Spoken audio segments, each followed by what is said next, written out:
ಹೇಳಿಕೊಟ್ಲು ಅವರನ್ನು ಹಾಗೂ ಎಲ್ಲ ಗುರುದೇವ ಆತ್ಮಾನಂದ ಬಾಲಕಿಯರ ಪ್ರೌಢಶಾಲೆಯ ಶಿಕ್ಷಕ ವೃಂದದಲ್ಲಿಯೂ ಹಾಗೂ ಮೊದಲು ವಿದ್ಯಾರ್ಥಿನಿಯರಲ್ಲಿಯೂ ಹಾಗೂ ವಿವಿಧ ಗ್ರಾಮದಿಂದ ಆಗಮಿಸಿರುವಂಥ ಎಲ್ಲ ಆತ್ಮಾನಂದ ಸ್ವರೂಪಗಳಲ್ಲಿ ನನ್ನ ವಂದನೆಗಳನ್ನು ತಿಳಿಸುತ್ತಾ ಸ್ವರೂಪರೇ ಶರೀರ ಮಾಧ್ಯಮ ಕರ್ಮಧರ್ಮ ಸಾಧನ. ಈ ಶರೀರ ಎದಕ್ಕಾಗಿ ಬಂದೈತೆ ಅಂದ್ರೆ ಕರ್ಮಧರ್ಮವನ್ನು ಸಾಧಿಸ್ಲಿಕ್ಕೆ, ಅಂದ್ರೆ ಈ ಅತ್ಯಂತ ದುಃಖ ನಿವೃತ್ತಿ ಪರಮಾನಂದ ಪ್ರಾಪ್ತಿಯನ್ನ ಹೊಂದಲಿಕ್ಕೆ ಒಂದೊಂದದ್ದು. ಅದನ್ನ ಪರಮಾನಂದ ಪ್ರಾಪ್ತಿಯನ್ನು ಹೊಂದಬೇಕಂದ್ರೆ ಯಾವ ರೀತಿಯಾಗಿ ಇದನ್ನು ಬಳಸ್ಕೋಬೇಕು? ಇಲ್ಲಿವರೆಗೂ ತಾವೆಲ್ಲ ಕೇಳಿದ್ರಿ, ಇದನ್ನು ಯಾವ ರೀತಿಯಾಗಿ ನಾವು ಇವತ್ತು ಬಳಸ್ಕೊಳ್ಳಾಕತ್ತೇವೆ, ಇದನ್ನು ಎದಕ್ಕೆ ಹೆಂಗೆ ಬಳಸ್ಕೋಬೇಕು ಅನ್ನೋ ಜ್ಞಾನ ಇಲ್ಲ ಇವತ್ತು. ಆ ಜ್ಞಾನವನ್ನ ಪಡ್ಕೋಬೇಕಂದ್ರೆ ಎಲ್ಲಿ ಸಿಗ್ತೈತಿ ಅಂದ್ರೆ ಉತ್ತಮ ಸಂಘದವ್ರು ಸಿಗ್ತೈತಿ. ಅದಕ್ಕೆ ಅಂತ ಸಂಘದವರು ನಾವು ಹೋಗಾಕ ಜಾಗೃತ ಆಗುತ್ತೆ. ಸಾಮಾನ್ಯವಾಗಿ ಎಲ್ಲರಲ್ಲೂ ವಿವೇಕ ಐತಿ, ಎಲ್ಲಾ ಜೀವಿಗಳಲ್ಲಿ ವಿವೇಕ ಐತಿ. ಯಾವ ಜೀವಿಗೂ ವಿವೇಕ ಇಲ್ಲ ಅನ್ನೋದಿಲ್ಲ, ಎಲ್ಲಾ ಜೀವಿಗಳಲ್ಲೂ ಐತಿ. ಎಲ್ಲಾ ಜೀವಿಗಳಲ್ಲಿ ಇರತಕ್ಕಂತ ವಿವೇಕ ಯಾವುದು ಅಂದ್ರೆ ಸಾಮಾನ್ಯ ವಿವೇಕ. 84 ಲಕ್ಷ ಪ್ರಕಾರದ ಜೀವರಾಶಿಗಳದಾವಂದ್ರೂ ಕೂಡ ಎಲ್ಲಾ ಜೀವಿಗಳಲ್ಲಿಯೂ ಕೂಡ ಏನೈತಿ ಅಂದ್ರೆ ಒಂದು ವಿವೇಕ ಐತಿ. ಅದು ಯಾವ ವಿವೇಕ ಅಂದ್ರೆ ಸಾಮಾನ್ಯ ವಿವೇಕ, ಹಿತ ಅಹಿತ ಅಂತಕ್ಕಂಥ ವಿವೇಕ ಐತಿ. ಆದ್ರೆ ಮನುಷ್ಯನಲ್ಲಿ ಈ ಮನುಷ್ಯ ಶರೀರದ ಧಾರಣೆಯನ್ನು ಮಾಡಿಕೊಂಡು ಬಂದ ಮೇಲೆ ಯಾವ ವಿವೇಕವನ್ನು ನಾವು ಜಾಗೃತ ಮಾಡ್ಕೋಬೇಕಾಗೈತೆ ಅಂದ್ರೆ ನಿತ್ಯ ಅನಿತ್ಯವಾದಂತಹ ವಿವೇಕವನ್ನು ಜಾಗೃತ ಮಾಡ್ಕೋಬೇಕಾಗಿದೆ. ನಾವು ಇವತ್ತು ಹಿತಾಹಿತ ವಿವೇಕ ಅಷ್ಟೇ ಅಲ್ಲ, ನಿತ್ಯಾನಿತ್ಯ ವಿವೇಕವನ್ನು ಜಾಗೃತವನ್ನು ಮಾಡಿಕೊಂಡಾಗ ಮಾತ್ರ ಕರ್ಮಧರ್ಮವನ್ನು ಸಾಧನೆ ಮಾಡಲಿಕ್ಕೆ ಬರ್ತೈತೆ. ಸಾಮಾನ್ಯವಾಗಿ ಇಲ್ಲಿ ಕೇಳಿದಿರ್ತಾವಲ್ಲ, ಬರೀ 3 ಅವಸ್ಥೆಗಳ ಬಗ್ಗೆ ನಾವು ಮಾತಾಡ್ತೇವೆ. ಎಚ್ಚರ, ಕನಸು, ನಿದ್ರೆ, ಇವು 3 ಅವಸ್ಥೆಗಳಲ್ಲೇ ನಾವು ಎಲ್ಲಾ ಪಶು ಪಕ್ಷಾದಿಗಳು ಕೂಡ ಮನುಷ್ಯನನ್ನು ಮೊದಲು ಮಾಡಿಕೊಂಡು ಎಲ್ಲಾ ಪಶು ಪಕ್ಷಾದಿಗಳು ಕೂಡ 3 ಅವಸ್ಥೆಗಳ ಹೊಂದವು. ಆದ್ರೆ ಮನುಷ್ಯನಿಗೆ ಏನು ಐತೆ ಅಂದ್ರೆ ಆ 3 ಅವಸ್ಥೆಗಳ ಆಗು ಹೋಗುಗಳನ್ನು ತಿಳ್ಕೊಳ್ಳುವಂತ ಸಾಮರ್ಥ್ಯ. ಇತರ ಪಶು ಪಕ್ಷಾದಿಗಳಿಗೆ ಜ್ಞಾನ ಇಲ್ಲ. ಕನಸು ಕಂಡಿದ್ದನ್ನ ಪುನಃ ಸ್ಮರಣೆಯನ್ನು ಮಾಡಿಕೊಂಡು ಅದನ್ನ ಅನುಭವವನ್ನು ಹೇಳುವಂತ ಅದಕ್ಕೆ ಹೇಳಲಿಕ್ಕೆ ಬರೋದಿಲ್ಲ. ಆದ್ರೆ ಮನುಷ್ಯನಿಗೆ ಅದನ್ನು ಹೇಳಲಿಕ್ಕೆ ಬರ್ತೈತಿ. ಕನಸಿನೊಳಗೆ ಏನಾಯ್ತು ಅನ್ನೋದನ್ನ ಎಚ್ಚರಿಕೆಗೆ ಬಂದು ಹೇಳ್ತಾನ. ನಿದ್ದೆಯೊಳಗೆ ಹೆಂಗಿದ್ಯ ಅಂತಂದ್ರೆ ಅದನ್ನು ಕೂಡ ಎಚ್ಚರಿಕೆಗೆ ಬಂದು ಹೇಳ್ತಾನ. ಇವು ಸಾಮಾನ್ಯ 3 ಅವಸ್ಥೆಗಳು ಅಷ್ಟೇ ಅಲ್ಲದ ಮನುಷ್ಯನಿಗೆ ಇನ್ನಿ 2 ಅವಸ್ಥೆಯನ್ನ ಪ್ರಯತ್ನ ಮಾಡಿದಾಗ ಬಂದ್ಲಿಕ್ಕೆ ಬರ್ತೈತಿ. ಆ ಪ್ರಯತ್ನವನ್ನು ಮಾಡೋದು ಬಿಟ್ಟು ನಾವು ಏನ್ ಮಾಡಕತ್ತೀವಿ ಅಂದ್ರೆ ಬರೀ ಎಲ್ಲಾ ಜೀವಿಗಳು ಏನು ಕರ್ಮವನ್ನು ಮಾಡಕತ್ತೀವಲ್ಲ ಅದೇ ಕರ್ಮವನ್ನು ನಾವು ಮಾಡಕತ್ತೀವಿ. ಶಬ್ದ, ಸ್ಪರ್ಶ, ರೂಪ, ರಸ, ಗಂಧ ಇವು 5 ವಿಷಯಕ್ಕಾಗಿ ನಾವು ಜನ್ಮವನ್ನು ಕಳೆಯಕತ್ತೇವಲ್ಲ, ಹಂಗೆ ನಾವು ಕೂಡ ಈ 5 ವಿಷಯದ ಹೊರತಾಗಿ ಮತ್ತೆ ಬೇರೆ ಏನು ಮಾಡಕತ್ತಿಲ್ಲ. ಅದಕ್ಕೆ ಆಹಾರ, ನಿದ್ರಾ, ಭಯ, ಮೈಥುನ ಇವು 4 ಕ್ರಿಯೆ ಅಷ್ಟೇ ಅದಾವು. ಎಲ್ಲಾ ಜೀವಿಗಳಿಗೂ ಇವು ಅದಾವು. ಆದ್ರೆ ಮನುಷ್ಯನಿಗೆ ಇವು ಮೀರಿ ನಾನು ಸಚ್ಚಿದಾನಂದ ಸ್ವರೂಪನೇ ಇದೀನಿ, ನಿತ್ಯ ಸ್ವರೂಪನೇ ಇದೀನಿ, ಈ ದೇಹ ನಾನು ಅಲ್ಲ, ಈ ಅವಸ್ಥಾಂತರಿಗಳಿಗೆ ಬೇರೆ ಇರತಕ್ಕಂತ ಚೈತನ್ಯ ಸ್ವರೂಪದಲ್ಲಿ ಆಧಾರ ನಾನದೇನೆ ಅನ್ನುವಂತ ತಿಳುವಳಿಕೆಯನ್ನು ಮಾಡೋದಕ್ಕೆ ಬರ್ತೈತಿ. ಅದನ್ನು ಮರೆತು ನಾವು ಸಾಮಾನ್ಯ ಜೀವಿಯರಂತೆ ಜೀವನ ಮಾಡಕತ್ತೀವಿ. ಇದು ಮನುಷ್ಯನ ಕರ್ತವ್ಯ ಅಲ್ಲ ಅಂತ ಹೇಳ್ತಾರೆ. ಇದು ಮನುಷ್ಯನ ಕರ್ತವ್ಯ ಅಲ್ಲ. ಮನುಷ್ಯನ ಕರ್ತವ್ಯ ತನ್ನ ನಿಜವನ್ನು ಅರಿದು. ಅದಕ್ಕೆ ಅವ್ರು ಹೇಳಿದ್ದು ಅಜ್ಞಾನಿ ಅಲ್ಲವೇ ಜೀವನೇ ನೀನು ಸುಜ್ಞಾನಿ ಎಂದು ನುಡಿಯೋರೆ ಅಂತ. ಅಜ್ಞಾನಿನ ನೀನು ಎಲ್ಲಿವರೆಗೆ ಈ ದೇಹ ನಾನು ನಂದು ಅನ್ನುವಂತ ತಾದಾತ್ಮ ಬುದ್ಧಿಯಿಂದ ನೀ ವ್ಯವಹಾರ ಮಾಡಕ್ಕಂದ್ರ ಅಜ್ಞಾನಿನ ನೀನು ಯಾವಾಗ ಸುಜ್ಞಾನಕ್ಕೆ ಚೈತನ್ಯ ರೂಪ ನೀನು ಅಂತ ತಿಳ್ಕೊಂಡಾಗ ಸುಜ್ಞಾನಕ್ಕೆ ಅಂತ ಈ ಜಡ ಪಂಚಮಹಾಭೂತಗಳಿಂದ ವಿಕರಿಸಲ್ಪಟ್ಟಂತ ದೇಹನ ನಾನು ನಂದು ಅನ್ನುವಂತ ಅಹಂಕಾರ ಮೋಹ ಮಮಕಾರಗಳು ಬಿದ್ದು ಸಿಕ್ಕೊಂಡು ಒದ್ದಾಡಕತ್ತೇವು. ಇದರಿಂದ ಪಾರಾಗುವಂತ ಮಾರ್ಗವನ್ನು ನಾವು ಹಿಡಿಬೇಕಾಗಿದೆ. ಸಾಮಾನ್ಯವಾಗಿ ಅದು ಎಲ್ಲಿ ಸಿಗುವುದಿಲ್ಲ. ಅದು ಏನು ಋಷಿ ಕುಲವನ್ನ ಹೇಳಿದ್ರಲ್ಲ, ಆ ಋಷಿ ಕುಲದೊಳಗೆ ಮಾತ್ರ ಈ ವಿಚಾರಗಳು ಸಿಗ್ತಾವ. ಆಗಲ್ಲ ಒಬ್ರು ಹೇಳಿದ್ರು, ಅಧಿಕಾರ ಇದ್ರೆ ಮಾತ್ರ ಬಂಗಾರ ಅಂಗಡಿ ಹೋಗೋಣ ಅಂತ, ಕಿಶನ ದುಡ್ಡಿದ್ರೆ ಮಾತ್ರ ಬಂಗಾರ ಅಂಗಡಿ ಬರ್ತೈತಿ, ಇಲ್ಲ ಹೋಗ್ಲಿಕ್ಕೆ ಆಗುದಿಲ್ಲ. ಹಂಗ ಅಧಿಕಾರ ಬೇಕಲ್ಲ. ಸಾಧನ ಚತುಷ್ಟಯ ಸಂಪನ್ನತ್ವ ಗುಣ ಎಂಬತಕ್ಕಂತ ಅಧಿಕಾರ ಇಲ್ಲದ ಇದನ್ನು ಸಾಧಿಸ್ಲಿಕ್ಕೆ ಬರುವುದಿಲ್ಲ.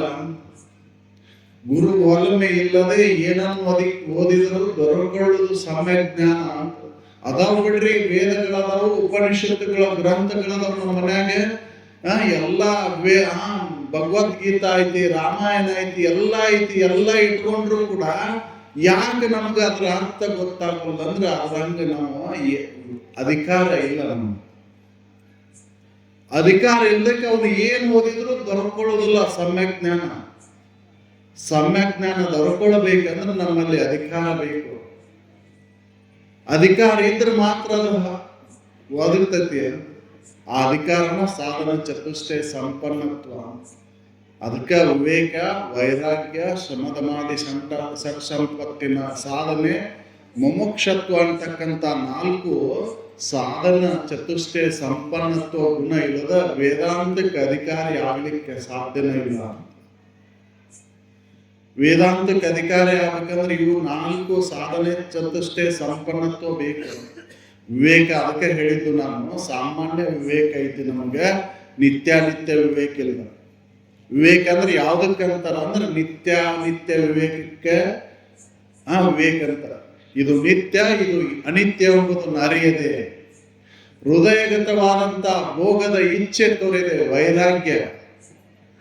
ಸಾಧನ ಚತುಷ್ಟಯ ಸಂಪನ್ನತ್ವದೊಳಗೆ 1ನೇದು ವಿವೇಕ ಆದ್ರೆ 2ನೇದು ವೈರಾಗ್ಯ. ಸಾಮಾನ್ಯವಾಗಿ ಎಲ್ಲಾ ವಿಷಯ ವಸ್ತುಗಳಲ್ಲೂ ಕೂಡ ದೋಷ ಐತಿ. ಆ ದೋಷವನ್ನು ಅರ್ಥಾಗ ವೈರಾಗ್ಯ ಬರ್ತೈತಿ, ಹೆಂಗ ವೈರಾಗ್ಯ ಬರೋದಿಲ್ಲ.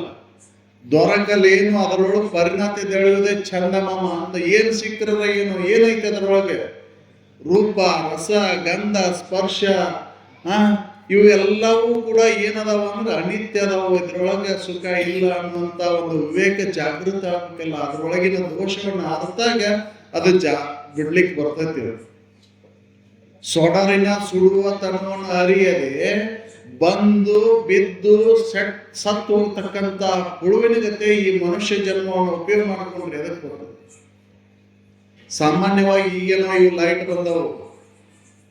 ಹಿಂದಿನ ಕಾಲದಾಗೆ ನಿಂದು ದೀಪ ಹಚ್ಕೊಂಡಿರ್ತಿದ್ರು, ಅಥವಾ ಮಳೆ ಇವು ದೀಪನೂ ಇದ್ರು, ಇವು ಲೈಟ್ ಇದ್ರು ಮೊದಲೇ ಮಳೆ ಬೀಳ್ತೈತಲ್ಲ, ಅವಾಗ ಹೆಂಗೆ ದೀಪದ ಹುಳ ಬರ್ತಾವಲ್ರಿ.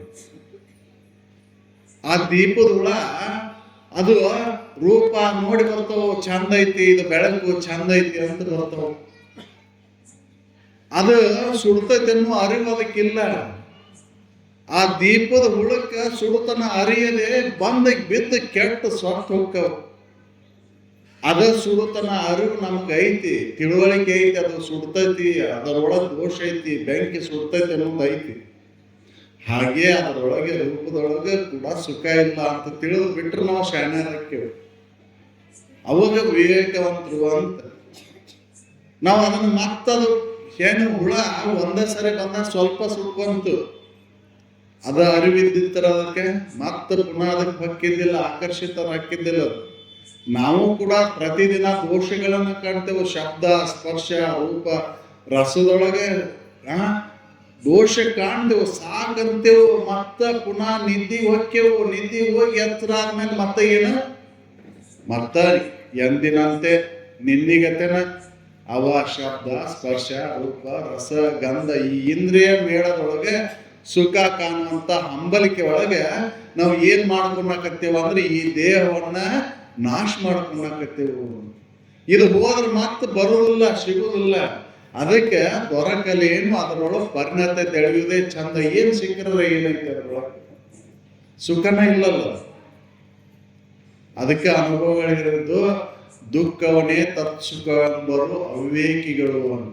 ನಾವೇನ್ ತಿಳ್ಕೊಂಡೇವ ಅಂದ್ರೆ ದುಃಖನ ಸುಖ ಅಂತ ತಿಳ್ಕೊಂಡು ಪುನಃ ಮಾಡಿದ್ದನ್ನ ಮಾಡೋದು, ನೋಡಿದ್ದನ್ನ ನೋಡೋದು, ಮುಸಿಸಿದ್ದನ್ನ ಮುಸಿಸೋದು, ಇದರೊಳಗೆ ಕಾಲ ಕಳೆದಿರ್ತೇವೆ. ಸಾಕಾಗಿಲ್ಲ ನಮಗೆ. ಅದಕ್ಕೆ ಇದು ಸಾಕಾದವರಿಗೆ, ಇದಕ್ಕೆ ವೇದಾಂತದ ವಿಚಾರ ಯಾರಿಗೆ ಅಂದ್ರೆ ಈ ಜನ್ಮ ಮರಣದ ದುಃಖದಿಂದ ಬೇಸರಿಕೆ ಮಂದಿ ಸಾಕಪ್ಪ, ಇನ್ನಿದು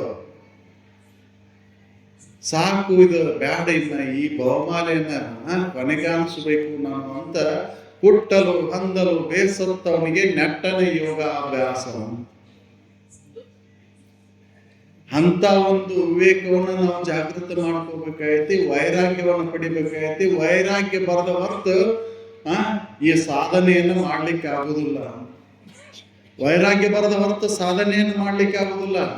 ಮನೋನಿಗ್ರಹ, ಕ್ಷಮೆ, ಸಾಧನ ಚತುಷ್ಟಯ ಸಂಪನ್ನತದೊಳಗೆ ಈ ಸಾಧನ ಮಾರ್ಗ ಅನ್ನೋದು ಏನೈತಲ್ಲ, ಏನು ಕ್ಷಮೆ, ದಮೆ, ತಿತಿಕ್ಷೆ, ಸಮಾಧಾನ, ಶ್ರದ್ಧೆ, ಭಕ್ತಿ ಅಂತಕ್ಕಂಥ 6 ಸಾಧನ ಮಾರ್ಗದೊಳಗೆ ಕ್ಷಮೆ ಗುಣ ಬರಬೇಕಲ್ಲ. ಮನೋನಿಗ್ರಹ, ಕ್ಷಮೆ ಅಂದ್ರೆ ಅಂತಃಕರಣ ನಿಗ್ರಹ. ಮನೋನಿಗ್ರಹವನ್ನು ನಾವು ಮಾಡ್ತೇವೆ ಅಂತ ಸಾಕಷ್ಟು ಮಂದಿ ಪ್ರಯತ್ನ ಮಾಡ್ತಾರೆ ಹಠದಿಂದ. ರೂಪವನ್ನು ನೋಡ್ಕೊಂತನೋ ಅಥವಾ ಶಬ್ದವನ್ನು ಕೇಳ್ಕೊಂತನೋ ಅಥವಾ ಇನ್ನೇನೋ ಭಾವನೆಯನ್ನ ಮಾಡಿಕೊಂಡು ಮನಸ್ಸನ್ನು ನಿಗ್ರಹ ಮಾಡ್ತೇವಂತ ಸಾಕಷ್ಟು ಹಠದಿಂದ ಪ್ರಯತ್ನ ಮಾಡ್ತಾರೆ. ಆದ್ರೆ ಅದು ನಿಗ್ರಹ ಆಗುದಿಲ್ಲ.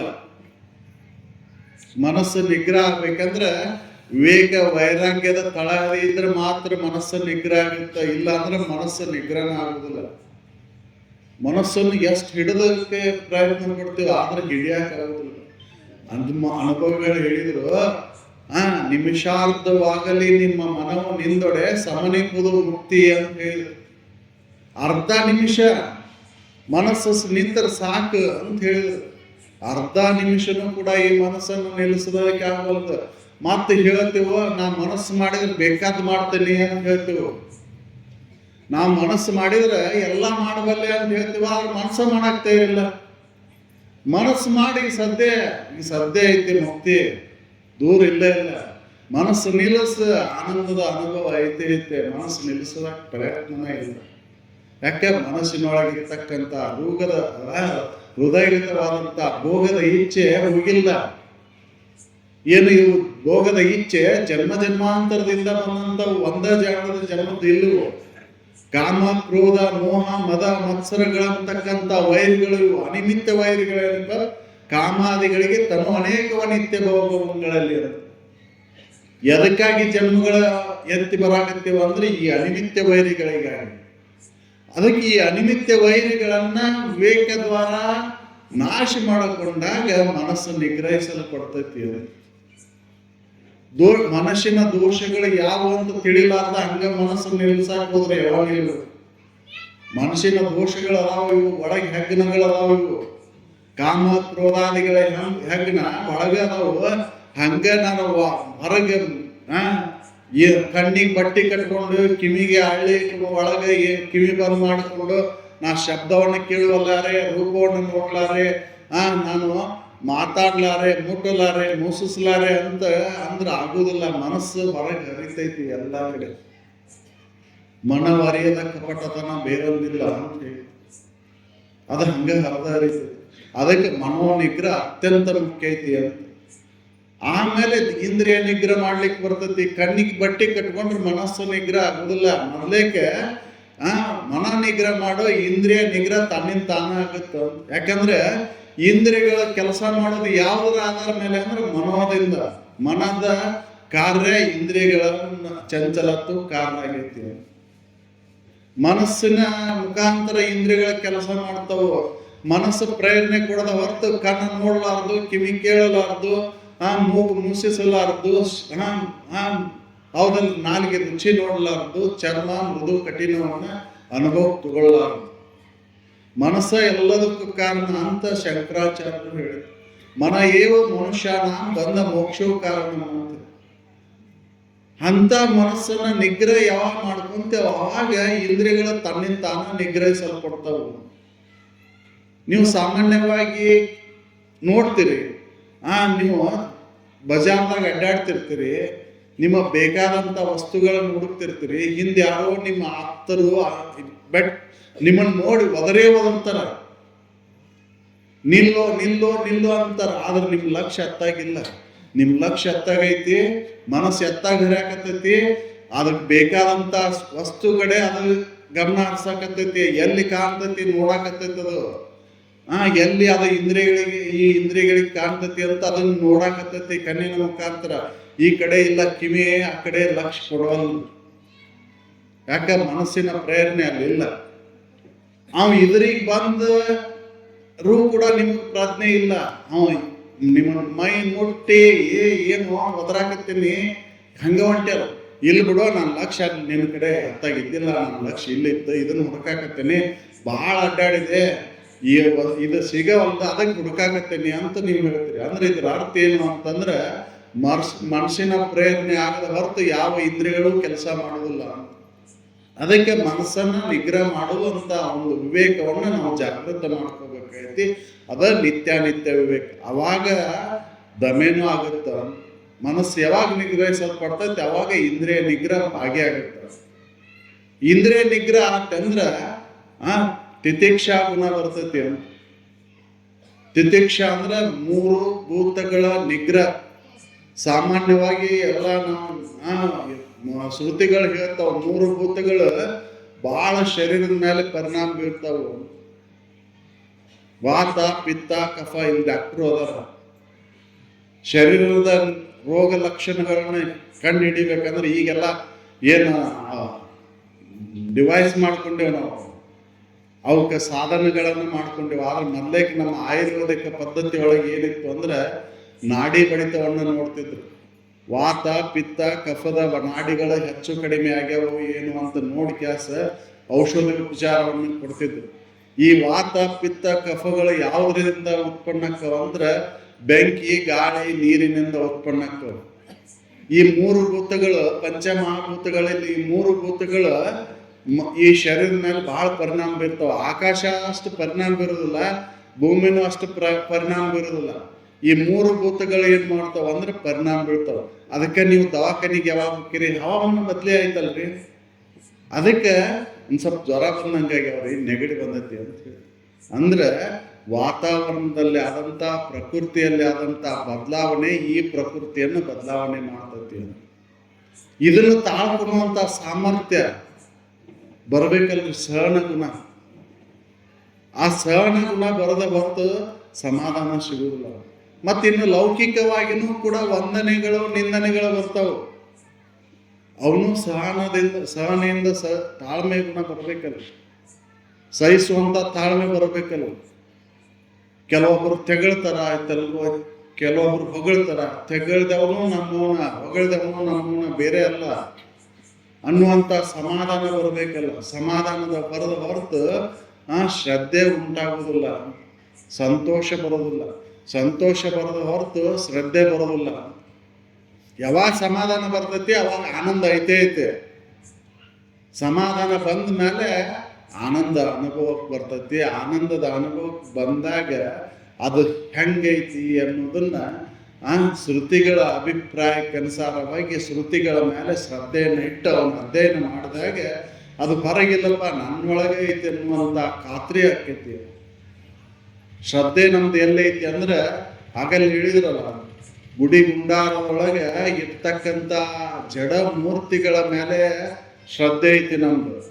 ಈ ಜೀವಿಗಳ ಮೇಲೆ ಶ್ರದ್ಧೆ ಇಲ್ಲ.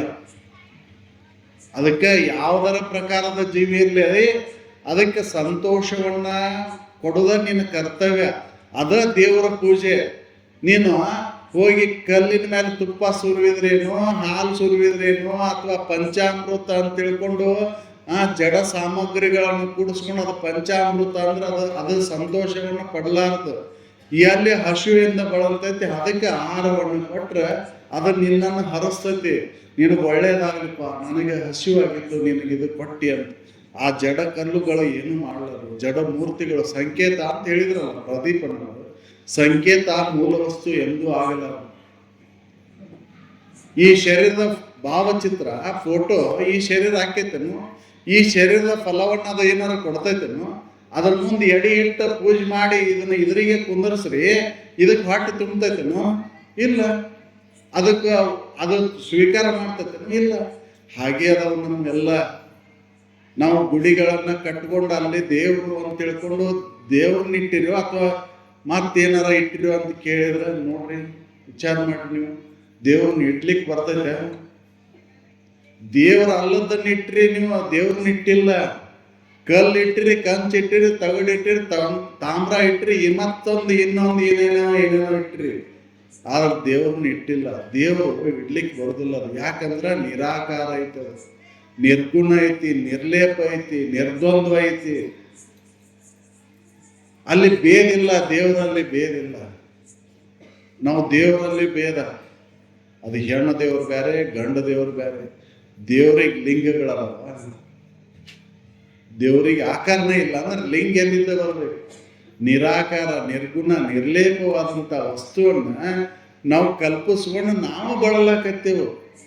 ಅದಕ್ಕೆ ಅನುಭವಗಳು ಹೇಳಿದ್ದು ಬೇರೆ ಬೇರೆ ಭಾವಿಸಿ ಬ್ರಹ್ಮಜ್ಞಾನ ಹೊಂದಿಲ್ಲದವನಿಗೆ ಇರದಯ್ಯ ಸುಖ ಇರದಯ್ಯ ಅಂತ. ಹಿಂಗ ನಾವು ಭಾವನಾದೊಳಗೆ ಕಾಲ ಕಳೆಯಕತ್ತೀವು. ಶ್ರದ್ಧೆ ಇಲ್ಲ ನಮ್ಗೆ. ಗುರುಗಳ ಹೇಳಿದರ ವಾಕ್ಯದ ಮೇಲೆ, ಅನುಭವಗಳು ಹೇಳಿದ್ದ ಶ್ರುತಿಗಳ ಮೇಲೆ, ವೇದಗಳ ಉಪನಿಷತ್ತುಗಳು ಹೇಳಿದ್ದರ ಮೇಲೆ ನಮಗೆ ಇಲ್ಲಲ್ಲ. ನಮಗೆ ಇದ್ದಿದ್ರೆ ಅದಕ್ಕೆ ಖಾತ್ರಿ ಹಾಕಿತ್ತು. ನಾನ ಅರುವುದೇನಪ್ಪ, ಅರು ಬೇರೆ ಇಲ್ಲ. ಅರುವು ತಾನೆಂದು ಸದ್ಗುರು ಪೇಳಿ ತಿಳಿಯೋನೇ ಜಾನರ ದೇವ ಅಂತ ಶ್ರುತಿ ಹೇಳ್ತೈತಿ. ನಾವು ಸದ್ಗುರುಗಳು ಹೇಳಿದ್ದರ ಮೇಲೆ ನಮಗಿನ ಇಲ್ಲ, ಶ್ರದ್ಧೆನೇ ಇಲ್ಲ. ನಮ್ಮ ಶ್ರದ್ಧೆ ಏನು ಐತಲ್ಲ, ಈ ಜಡ ಪಂಚಮಹಾಭೂತಗಳಿಂದ ಏನು ತಿಳ್ಕೊಂಡು ಕುಂತೇವಲ್ಲ, ಇವನ್ನ ತಾಮ್ರ, ಹಿತ್ತಾಳೆ, ಕಂಚು, ಕಡದೆಯನ್ನು ಇಟ್ಕೊಂಡು ಆಕಾರವನ್ನು ಮಾಡಿ ಕಲ್ಪಿಸ್ಕೊಂಡು ಇದು ದೇವರು ಅಂತ ಅದರ ಮೇಲೆ ಶ್ರದ್ಧೆ ಐತಿ. ಅದು ಏನನ್ನೂ ಕೊಡಲಾರ್ದು, ಫಲವನ್ನು ಕೊಡಲಾರ್ದು. ಯಾಕಂದ್ರೆ ಅದು ಮಲ್ಕೊಂಡು ಬಿಟ್ಟೈತಲ್ಲೇ, ದೇವರು ಮಲ್ಕೊಂಡು ಬಿಟ್ಟೈತಿ. ಗಾಢ ನಿದ್ರೆಯೋ ಮಲ್ಕೊಂಡು ನಾವು ಮುಂದೆ ಏನು ಓದಿಟ್ರ ಏನು ಊಟ ಮಾಡ್ಲಿಕ್ಕೆ ಸಾಧ್ಯ ಐತನೋ, ಮುಟ್ಲಿಕ್ಕೆ ಸಾಧ್ಯ ಐತನೋ? ಅವನು ಹೋಗಿ ಇಲ್ಲಿದ್ದ ಹೋಗಿ ಮತ್ತೊಂದು ಕಡೆ ಹಾಕಿದ್ರು ಅವನಿಗೆ ಏನು ಪ್ರಜ್ಞೆ ಇಲ್ಲ. ಹಂಗೆ ನಮ್ಮ ದೇವ್ರುಗಳು ಕಲ್ಲು ಕಟ್ಟಿಗೆಯಲ್ಲಿ ಅದಾವ. ಅವ್ನು ಮಲ್ಕೊಂಡವು ಏನು ಮಾಡಕ್ ಬರೋದಿಲ್ಲ. ಅವನ ಅನುರೇನ ತೃಣಾಕಾಷ್ಟದೊಳಗೂ ದೇವ್ರ ಅದಾನ ಅಂತ ಹೇಳಿದ್ದು ಸತ್ಯ ಕರೆ. ಆದ್ರೆ ಅದು ದೇವರು ಜಾಗೃತ ಆಗಿದ್ದಲ್ಲೇ ಮನುಷ್ಯನಲ್ಲಿ. ಅದಕ್ಕೆ ಮನುಷ್ಯ ರೂಪೇನ ಇರ್ತಕ್ಕಂಥ ಜೀವಿಗಳಲ್ಲಿ ನೀನು ಮೊದಲೇಕ ಸರಿಯಾಗಿ ನಡ್ಕೋ, ಕಾಯ ವಾಚ ಮನಸ್ಸಿನಿಂದ. ಅದು ತಪಸ್ಸು. ಅದನ್ನ ನಾವು ಪಾಲನೆ ಮಾಡದ ಇದು ಸಾಮಾನ್ಯ ನೀತಿ. ಈ ಸಾಮಾನ್ಯ ನೀತಿಯನ್ನು ಪಾಲನೆ ಮಾಡಲ್ಲ. ವಿಶೇಷವಾಗಿರ್ತಕ್ಕಂಥ ನನ್ನೊಳಗಿರ್ತಕ್ಕಂಥ ಆ ಚೈತನ್ಯದ ಅನುಭವವನ್ನು ನಾನು ಮಾಡಿಕೊಳ್ಳಿಕ್ಕಾಗೋದಿಲ್ಲ. ಅದಕ್ಕೆ ಸರಿಯಾಗಿ ನಡ್ಕೋ, ಜೀವಿಗಳ ಕೂಡ ಸರಿಯಾಗಿ ನಡ್ಕೋ. ಅಲ್ಲಿ ಶ್ರದ್ಧೆಯಿಂದ ನೀನು ನಡ್ಕೋ. ಮುಂದೆ ಭಕ್ತಿಯನ್ನು ಮಾಡ್ಲಿಕ್ಕೆ ಬರ್ತೈತಿ. ಆತ್ಮ ಪ್ರೀತಿ, ನಮ್ಮ ಮೇಲೆ ನಮಗೆ ಪ್ರೀತಿ ಐತಿ. ಶರೀರದ ಮೇಲೆ ಪ್ರೀತಿ ಎಷ್ಟರ ಮಟ್ಟಿಗೆ ಇದು? ಈ ಶರೀರದ ಮೇಲೆ ಪ್ರೀತಿ ಎಷ್ಟರ ಮಟ್ಟಿಗೆ? ವಿಷಯ ಭೋಗಕ್ಕೆ ಅನುಕೂಲ ಆಗೈತೆ ಅಂತ ಪ್ರೀತಿ. ಅದ ಈ ವಿಕಾರ ಆಯ್ತಂದ್ರೆ ಇದು ಅದಕ್ಕೆ ಸಾಥ್ ಕೊಡ್ಲಿಲ್ಲ ಅಂದ್ರೆ, ವಿಷಯ ಭೋಗಕ್ಕೆ ಸಾಥ್ ಕೊಡ್ಲಿಲ್ಲ ಅಂದ್ರೆ ಇನ್ನೇನಾಯ್ತು ಬಿಡ್ರಿಪ್ಪ, ಲಘು ಕರ್ಕೊಳ್ಳಲ್ಲ. ಹೌದಲ್ಲ, ಲಘು ಹೋಗ್ಬೇಕ್ರಿ. ಇದೇನೈತಿ ಅದೇ ಇನ್ನ ಸಾಥ್ ಕೊಟ್ಟಿದ್ರ ಇನ್ನ ಒಂದು ಕೈ ನೋಡೇನ ಅಂತೇವ್. ಹೆಂಗೈತಿ ಅಂದ್ರ ಬಾಯಾಗೆಲ್ಲ ಹಲ್ಲು ಬಿದ್ದಾವು, ಆದ್ರೆ ಕಡ್ಲಿ ತಿನ್ನೋ ಚಟ ಮಾತ್ರ ಹೋಗಿಲ್ಲ. ಕುಟ್ಟಿ ಆದ್ರೂ ಕೊಡ್ರಿ, ಒಂದ್ ಸ್ವಲ್ಪ ರುಚಿ ನೋಡ್ತೀನಿ. ಅಲ್ಲೋ ತಿಂದ ಹಲ್ಲು ಬಿದ್ದು ಇನ್ನೇನ್ ನೋಡ್ತಿ ಅದ್ರೊಳಗೆ ರುಚಿ? ಹಿಂದೆ ಇದ್ದಿದ್ದ ರುಚಿ ಈಗೂ ಐತಿ, ಮತ್ತೇನು ಸಿಗುದಿಲ್ಲ, ಅಷ್ಟೇ ಐತಿ. ಅದ್ರೊಳಗೆ ಸುಖ ಇಲ್ಲ. ಸುಖ ವಿಷಾದಿಗಳಲ್ಲಿಲ್ಲ, ನಿನ್ನೊಳಗೈತಿ. ನಿನ್ನೊಳಗೆ ನೋಡ್ಕೋದನ್ನ, ನಿನ್ನ ಮೇಲೆ ನಿನ್ನ ಪ್ರೀತಿ ಐತಿ. ಅದಕ್ಕೆ ಪ್ರದೀಪ್ ಅವರು ಹೇಳಿದ್ರಲ್ಲ, ಎಲ್ಲವನ್ನೂ ಆರೈದು ನೋಡಲು ಇಲ್ಲೆನಿಸಿದ ನೇಹ ಎಲ್ಲಿ ನೆನೆಸುವುದು? ತನ್ನಲ್ಲಿ. ಅದರಿಂದ ಸುಖ. ನೀ ಸುಖ ಸ್ವರೂಪನ ಅದಿ. ಏನು ಬೇಕಾಗೈತಿ ಅಂದ್ರೆ ಪ್ರತಿಯೊಂದು ಜೀವಿಗೆ ಸುಖನ ಬೇಕಾಗೈತಿ. ಸುಖ ಬೇಕಾಗಿಲ್ಲ ಯಾವ ಜೀವಿನೂ ಅನ್ನೋದಿಲ್ಲ. ಎಲ್ಲ ಜೀವಿಗೂ ಸುಖನ ಬೇಕಾಗೈತಿ. ಆ ಸುಖ ತನ್ನೊಳಗೆ ಐತಿ ಅನ್ನೋದನ್ನ ತಿಳ್ಕೊಳ್ಳಾರ್ದ ಮನುಷ್ಯ ಏನು ಮಾಡಾಕತ್ತಾನ ಅಂದ್ರೆ ಸುಮ್ಮನೆ ಬಳಲಾಕತ್ತ. ಈ ಬಳಲಿಕೆಯಿಂದ ದೂರ ಆಗ್ಬೇಕಂದ್ರೆ ಅಂತ ಒಂದು ಉತ್ತಮರ ಸಂಘ ಬೇಕು. ಉತ್ತಮರ ಸಂಘ ದೊರಕೊಳ್ಳಲ್ಲ ಇದು ಏನು ಮಾಡಿದ್ರು ನಮಗೆ ಕೆಲಸ ಆಗೋದಿಲ್ಲ. ಅದಕ್ಕೆ ಉತ್ತಮರ ಸಂಘ ನಮಗೆ ದೊರಕಬೇಕಂದ್ರೆ ನಮ್ಮ ನಡೆ ನುಡಿ ಶುದ್ಧ ಇರಬೇಕು. ಅದ ಸಾಮಾನ್ಯ ನೀತಿ. ದುರಿತವನ್ನು ವಲ್ಲದಿರು ಪುಣ್ಯವನ್ನೇ ಮಾಡುವಂತ ಯಾಕೆ ಹೇಳಿದ್ರು ಅಂದ್ರೆ ಕೆಟ್ಟದ್ದನ್ನು ಮಾಡಕ್ ಹೋಗ್ಬೇಡ. ಕೆಟ್ಟದ್ದನ್ನು ಮಾಡ್ಯಾವಂತ ನಮ್ಮ ಕೋರ್ಟ್ ಅದಾವ ಇವತ್ತು. ಹೌದಲ್ರಿ? ಲೈಕ್ ಅವು ಇದು ಸರಿಯಾಗಿ ನಡ್ಕೊಂಡ್ರೆ ಎದಕ್ ಬೇಕಾಗಿತ್ತು? ಹಿಂದೆ ಬರೀ ಎಲ್ಲ ಮಾತಿನಿಂದ ವ್ಯವಹಾರ ಇರ್ತಿತ್ತು. ಈಗೆಲ್ಲ ಕಾಗದ ಬರೆದು ಎಲ್ಲ ಬರೆದು ರಿಜಿಸ್ಟ್ರೇಷನ್ ಮಾಡಿ ಎಲ್ಲ ಮಾಡಿದ್ರು ಕೂಡ ಮತ್ತೆ ನಾನು ಮುಂದೆ ಕೋರ್ಟ್ ಅದಾವ ನೋಡ್ಕೊಂತೇನೆ ಬರೆದು ಕೊಟ್ರೆ ಏನಾಯ್ತು? ಹೌದಲ್ಲ? ಸಾಮಾನ್ಯ ನೀತಿನೂ ಇಲ್ಲಿ ಇವತ್ತು ಕಳ್ಕೊಂಡು ಬಿಟ್ಟೆವು. ಅದಕ್ಕೆ ನೀತಿ ಇಲ್ಲದಕ್ಕೆ ಇದನ್ನು ತಿಳ್ಕೊಳಕ್ಕಾಗಲ್ಲ. ಕಾಯ ವಾಚ ಮನಸ ನಾವು ನೀತಿ ಪರಿಪಾಲನೆಯನ್ನು ಮಾಡಿದಾಗ ನಮ್ಮೊಳಗಿರುವಂತಹ ಸತ್ಯದ ಅನುಭವವನ್ನು ಮಾಡ್ಕೊಳ್ಳಿಕ್ಕೆ ಬರ್ತೈತಿ. ಹೊರಗೆ ಸತ್ಯ ಇಲ್ಲ. ಇದೆಲ್ಲವೂ ಜಗತ್ತೆಲ್ಲವೂ ಅನಿತ್ಯ ಐತಿ. ದುಃಖ ರೂಪದಿಂದ ಕೂಡೈತಿದು.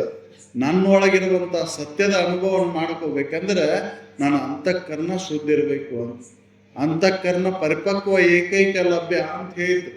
ಅಂತ ಅಂತಃಕರಣ ಶುದ್ಧಿಗಾಗಿ ನಾವು ನಡ್ಕೋಬೇಕಾಗೈತಿ. ಜೀವಗಳು ಕೂಡ ಸರಿಯಾಗಿ ನಡ್ಕೋಬೇಕಾಗೈತಿ. ಅಂದಾಗ ಗುರು ಬಲಿತನ. ಅದಕ್ಕೆ ನಿಜಗುಂಡ್ರು ಕೂಡ ಹೇಳಿದ್ದು, ಈ ಜನ್ಮದೊಳಗೆ ಮಾಡಿದಂಥ ಏನು ಕೃತಿಗಳದಾವಲ್ಲ ಅವೆಲ್ಲವೂ ದಾಖಲಾಗ್ತವೆ. ಅದು ಬಿಡುವುದಿಲ್ಲ. ಹಂಗ ನಿನಗೆ ಗುರು ಒಲಿನೆ ಅಂದ್ರೆ ಈ ದೋಷಗಳನ್ನು ಒಳಗಿಟ್ಕೊಂಡು ಹಂಗ ನಿನಗ ದೇವ್ರು ಕಾಣಲಿ ಪರಮಾತ್ಮ ಕಾಣಲಿ ಗುರು ಒಲಿಲಿ ಅಂದ್ರೆ ಸಾಧ್ಯ ಇಲ್ಲ. ಎಂತೊಲಿವನೋ ಗುರು ಎಂತೊಲಿವನೋ ಕರ್ಣತ್ರಯ ದೋಷವಿರೆ ಕಂತು ಕಲ್ಲಪುರವೈರಿ ಎಂತೊಲಿವನೋ ಅಂತ. ವಾಣಿ ಒಳಗೆ ದೋಷ ಐತಿ, ಶರೀರದೊಳಗೆ ದೋಷ ಐತಿ, ಮನಸ್ಸಿನೊಳಗಂತೂ ವಿಪರೀತ ದೋಷ.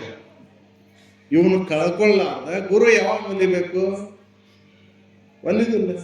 ಗುರುವಿನ ಅಮೃತ ವಾಣಿಗಳು ನನ್ನಲ್ಲಿ ಉಳಿಬೇಕಂದ್ರೆ ಶುದ್ಧ ಅಂತಃಕರಣ ಬೇಕಲ್ಲ. ನಮ್ಮ ಬುದ್ಧಿ ಏನಾಗಿಬಿಟ್ಟೈತಿ ಅಂದ್ರೆ, ನಮ್ಮ ಅಂತಃಕರಣ ಏನಾಗ್ಬಿಟ್ಟೈತಿ ಅಂದ್ರೆ ಮಸಿ ನುಂಗಿದ ಮಸಿ ಕುಂಚಿಗೆ ಆಗಿಬಿಟ್ಟೈತಿ. ಎದಕ್ಕೂ ಉಪಯೋಗಕ್ಕೆ ಬರೋದಿಲ್ಲ ಅದು. ಮಸಿ ಕುಂಚಿಗೆ ಎಣ್ಣೆ ಹತ್ತಿದ ಕಾಗದ ಆಗಿಬಿಟ್ಟೈತಿ. ಅದು ಅದ್ರಾಗ ಏನು ಬರೆಯಕ್ಕೆ ಬರೋದಿಲ್ಲ. ಎಣ್ಣೆ ಹತ್ತಿದ ಕಾಗದಾಗ ಏನು ಬರೀತದೆ? ಅಥವಾ ಎಲ್ಲ ಗೀಚಿ ಬಿಟ್ಟೆವು, ಅದ್ರೊಳಗೆ ಏನು ಬರೆದ್ರು ಅದು ಗೊತ್ತಾಗೋದು. ಹಂಗಾಗ್ಬಿಟ್ಟೈತಿ ನಮ್ಮ ಬುದ್ಧಿ. ಅದಕ್ಕೆ ಅದನ್ನು ಸ್ವಚ್ಛ ಮಾಡ್ಕೋಬೇಕಾಯ್ತಿ. ಮನದೊಳಗೆ ಒಗೆದಂಥ ದುರ್ವಿಕೃತಿಗಳನ್ನು ದೂರ ಮಾಡ್ಕೋಬೇಕಾಯ್ತಿ. ದೂರ ಮಾಡ್ಕೊಂಡ ಮಾತ್ರ ನಮ್ಮ ನಿಜವನ್ನು ತಿಳಿದು ನಾವು ಸುಖಿಗಳಾಗ್ಲಿಕ್ಕೆ ಬರ್ತೈತಿ. ಅಂಥ ಮಾರ್ಗವನ್ನು ನಮಗೆಲ್ಲ ಋಷಿಮುನಿಗಳು ಹಾಕಿಕೊಟ್ಟಾರ. ಇದು ಭಾರತೀಯ ಋಷಿಮುನಿಗಳು ಕಂಡುಕೊಂಡಂಥ ಸತ್ಯ. ಜಗತ್ತಿನ ಯಾರೂ ಇದನ್ನು ಕಂಡುಕೊಂಡಿಲ್ಲ. ಭಾರತ ಎಷ್ಟೇ ಕಷ್ಟ ಬಂದರೂ ಯಾಕೆ ಶ್ರೀಮಂತವಾಗೈತೆ ಅಂದ್ರೆ ತಾಳ್ಮೆ ಗುಣ ಆಯ್ತು. ಇಲ್ಲಿ ಯಾಕೆ ತಾಳ್ಮೆ ಗುಣ ಆಯ್ತು ಅಂದ್ರೆ ನಮ್ಮ ಋಷಿಗಳು ಬಿಟ್ಟು ಹೋದಂಥ ಮಾರ್ಗ. ನೋಡ್ರಿ, ಜಗತ್ತಿನೊಳಗೆ ಇಷ್ಟೊಂದು ಇದು ಸಮಾಧಾನದಿಂದ ಇರ್ತಕ್ಕಂಥವ್ರು ಯಾರೂ ಇಲ್ಲ. ಎಲ್ಲರೂ ಬರೀ ಓಡಾಕತ್ತೇವು. ಅದಕ್ಕೆ ನಾವು ಇವತ್ತೇನು ಮಾಡಾಕತ್ತೇವು ಅಂದ್ರೆ ನಮ್ಮ ಋಷಿಕುಲವನ್ನು ಮರ್ತೇವು. ಋಷಿಕುಲ ಪದ್ಧತಿಯನ್ನು ಬಿಟ್ಟೆವು. ಪಾಶ್ಚಿಮಾತ್ಯನ ಬೆಟ್ಟತ್ತೇವು ಅಂತ ನಾವು ಓಡಾಕತ್ತೇವು. ಹಂಗೆ ಎದಕ್ಕೆ ಓಡಾಕತ್ತೇವ ಅಂದ್ರೆ ಅನಿತ್ಯವಾಗಿರುವಂಥ ವಿಷಯ ಸುಖಕ್ಕಾಗಿ, ವಿಷಯ ಭೋಗಕ್ಕಾಗಿನ ಹಂಗೆ ಓಡಾಕತ್ತೇವು. ಅದಕ್ಕೆ ಅದನ್ನು ಬಿಟ್ಟು ನಿನ್ನೊಳಗೆ ನೋಡ್ಕೋಪ. ನಿನ್ನೊಳಗೆ ನೋಡ್ಕೊಂಡಾಗ ಆ ಪರಮ ಜ್ಯೋತಿ ಕಾಣ್ಲಿಕ್ಕೆ ಸಾಧ್ಯ ಐತಿ. ಅದು ಹೊರಗಿಲ್ಲ. ಹೊರಗಿನ ಎಲ್ಲ ಜ್ಯೋತಿಗಳು ಈಗೆಲ್ಲ ಕಾರ್ತಿಕ್ ಮಾಡಿ ಬಂದೇವ್ರಿ. ಕಾರ್ತಿಕ್ ಹಚ್ಚಿರಿ. ಹೌದಲ್ಲ? ಕಾರ್ತಿಕ್ ಎಲ್ಲಿ ಹಚ್ಚಲಿಕ್ಕೆ ಬರ್ತೈತಿ? ಅದು ಅಂತರಂಗದೊಳಗೆ ಹಚ್ಚಲಿಕ್ಕೆ ಬರ್ತೈತಿ. ಅಂತರಂಗದೊಳಗೆ ಆ ಜ್ಯೋತಿ ಸದಾ ಬೆಳಗಾಕತ್ತೈತಿ. ಈ ಕಾರ್ತಿಕ್ ಹಚ್ಚಿದ್ವಿ. ಈ ಉಪಾಧಿಯನ್ನು ಅವಲಂಬನ ಆಗ್ಯಾವ. ಎಣ್ಣೆ ಬೇಕು, ಬತ್ತಿ ಬೇಕ, ಹೌದಲ್ರಿ, ಪಣತಿ ಬೇಕು.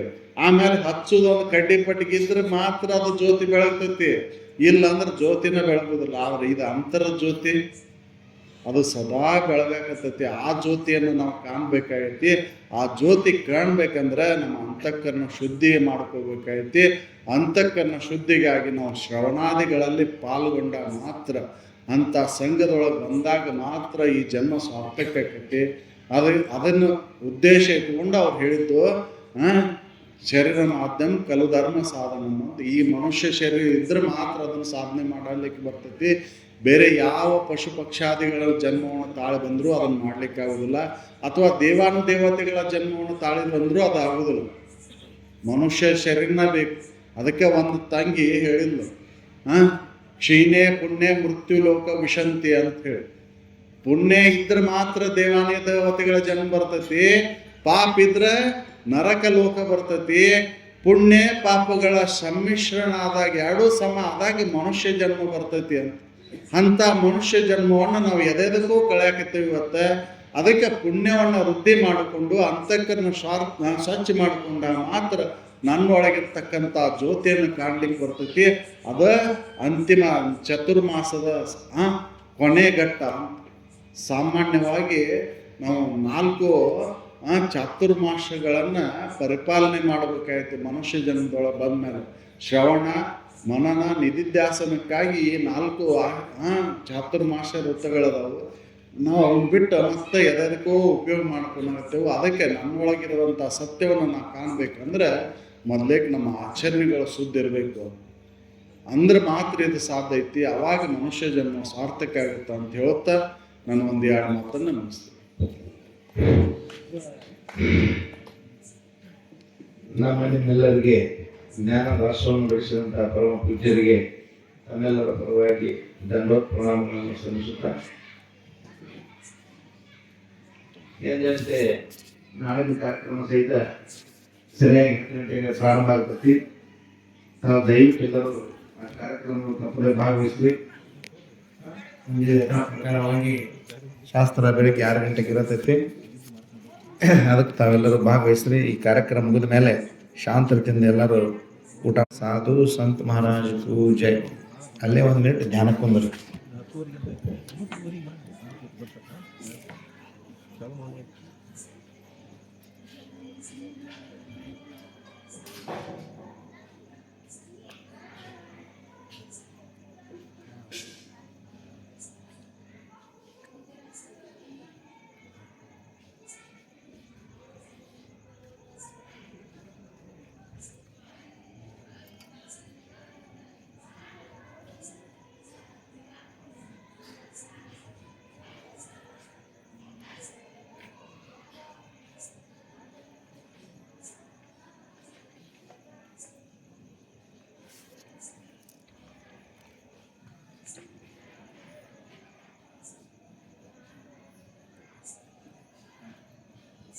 ಸಕಲ ಸಾಧು ಸಂತ ಮಹಾರಾಜ ಪೂಜೆ.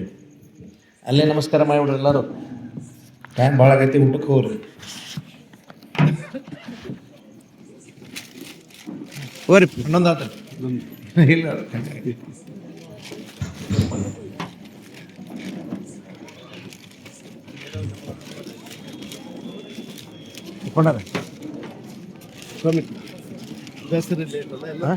ಹೆಂಗ್ರಿ?